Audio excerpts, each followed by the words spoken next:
चलो लिखो, well calculating cash flow, note करके लिखना, वेल कैलकुलेटिंग कैश फ्लो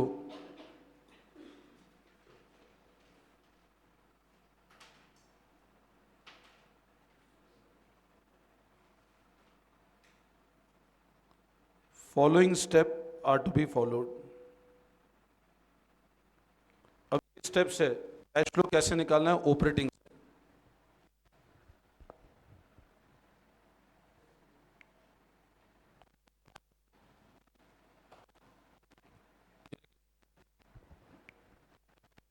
क्या ठीक है, अब सब लोग इधर देखो। अब लिखो step number 1। Step number 1,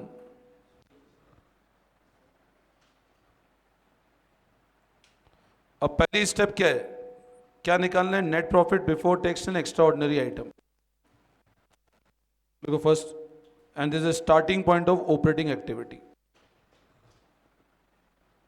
step 1, calculation of net profit before and extraordinary item, और ये आपकी ऑपरेटिंग एक्टिविटी का स्टार्टिंग पॉइंट होगा। ये मैंने आपको कैलकुलेट करना सिखा दिया है।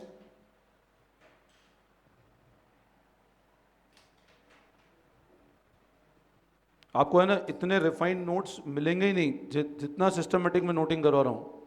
शेयर के अंदर भी ध्यान रखना, जो अपन ने डिबेंचर वाला जो शेयर कैपिटल चैप्टर किया है, मैं कॉपी में करा है ऐसे, वो देखना, बुक को फॉलो करना ही मत। और कैश फ्लो में भी ये जो मैं लिखा रहा हूँ सिर्फ इसको देखना है कॉपी में, जो सीक्वेंस मैंने पढ़ा है उसी में चलना है आपको। अब स्टेप नंबर 2, सेकंड क्या है, क्या कैलकुलेट करो, ऑपरेटिंग प्रॉफिट बिफोर, तो लिखो determine operating profit before working capital changes. देखो second, determine operating profit before working capital changes.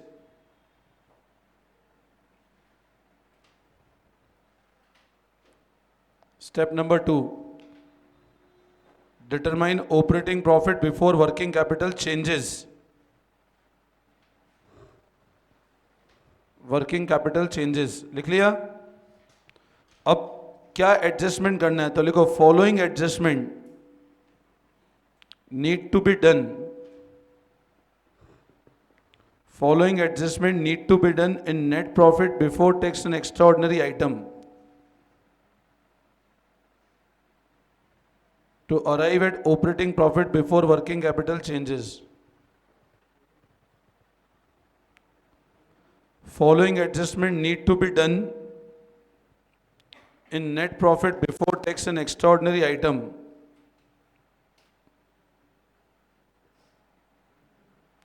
to arrive at operating profit before working capital changes.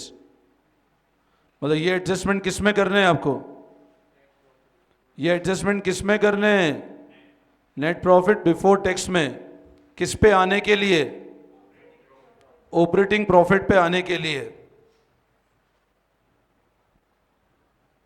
अब पहला adjustment करना है नॉन कैश एक्सपेंस का, second करना है नॉन ऑपरेटिंग आइटम का।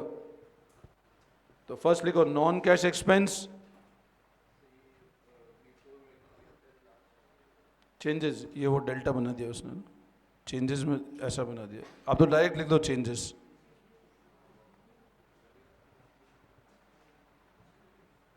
लिख लिया। अब क्या एडजस्टमेंट करना है, नॉन कैश एक्सपेंस और नॉन ऑपरेटिंग आइटम। तो एक तो एडजस्टमेंट करना है नॉन कैश एक्सपेंस का, और दूसरा एडजस्टमेंट किसका करना है, नॉन ऑपरेटिंग आइटम का।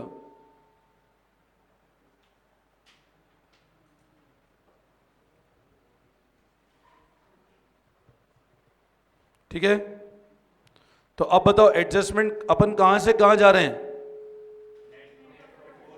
से ऑपरेटिंग प्रॉफिट। क्या एडजस्टमेंट करना है बोलो, और नॉन ऑपरेटिंग आइटम। अब नॉन कैश में क्या होता है, तो लिखो non cash expense, non cash expense लिखो, all those expense which does not involve any outflow of cash, जिसमें कैश का कोई भी आउटफ्लो इन्वॉल्व नहीं है।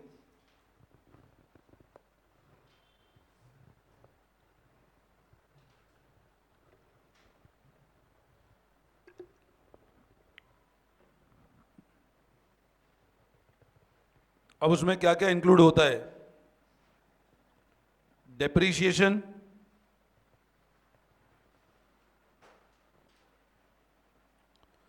Amortisation, amortisation of intangible asset कर देना, amortisation of intangible, amortisation write off ही होता है ना, इंटेंजिबल एसेट में अमोर्टाइजेशन वर्ड बोलते हैं, मतलब राइट ऑफ करना। डेप्रीशिएशन कॉमा करो, डेप्रीशिएशन वर्ड होता है फिक्स एसेट के लिए, इंटेंजिबल एसेट के लिए होता है अमोर्टाइजेशन, मतलब राइट ऑफ करना। तो amortisation of intangible asset. Bad debts, bad डेब book entry normal, आपका बैड डेब हुआ तो प्रॉफिट कम हो रहा है, कैश थोड़ी ना कम हो रहा है बैड डेब में। और provision for doubtful debt, PFDD, provision for doubtful debt etcetera.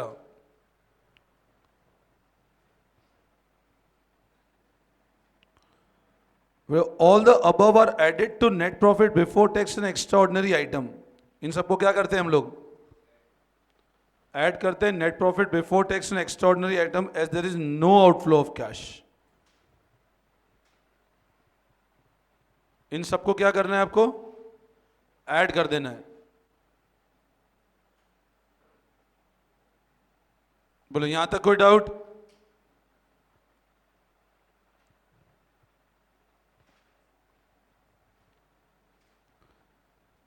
ठीक है, आज यहीं तक करते हैं, फिर नेक्स्ट क्लास में करेंगे कंटिन्यू।